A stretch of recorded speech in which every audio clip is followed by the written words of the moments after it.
Nous sommes venus ici pour faire un résultat et nous allons défendre notre chance pendant toute la rencontre et voir même,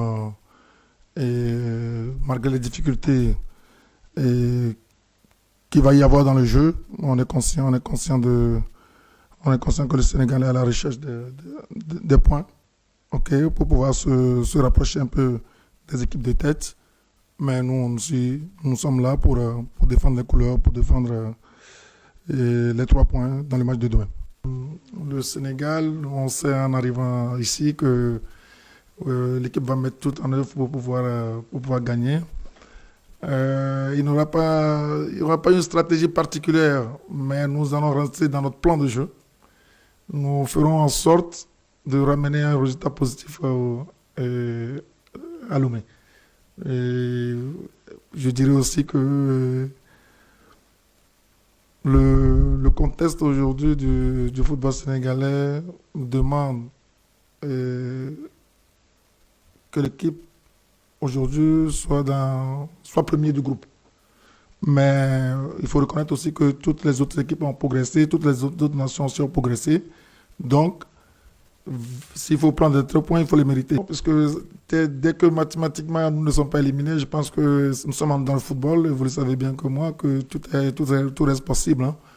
Et il suffit de faire le carton plein sur la deuxième partie de ce tournoi, que vous allez voir que nos points vont vite augmenter et ça peut nous amener à une position qu'on ne s'y attendait pas.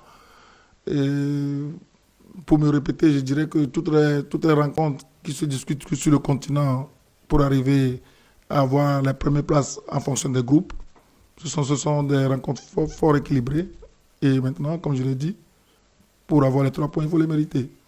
Donc, ce serait bien que ce soit pour le Sénégal que pour le Togo, de ne pas aller trop dans les calculs, mais de jouer les matchs pour qu'au finish, ces calculs-là soient favorables à une équipe ou à l'autre. Donc, c'est plutôt dans cet état d'esprit qu'il faut aller.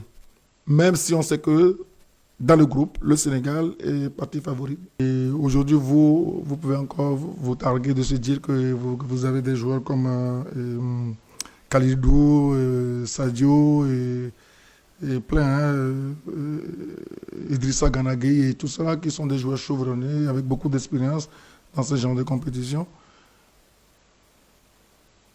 Ces joueurs-là ils ont encore des ressources pour mettre au service de l'équipe, encadrer la jeunesse pour la relève, ainsi de suite. Il y a plusieurs paramètres qui font qu'aujourd'hui, quelle que soit la situation du Sénégal, ils n'ont pas pris de points, ils se créent des occasions sans marquer.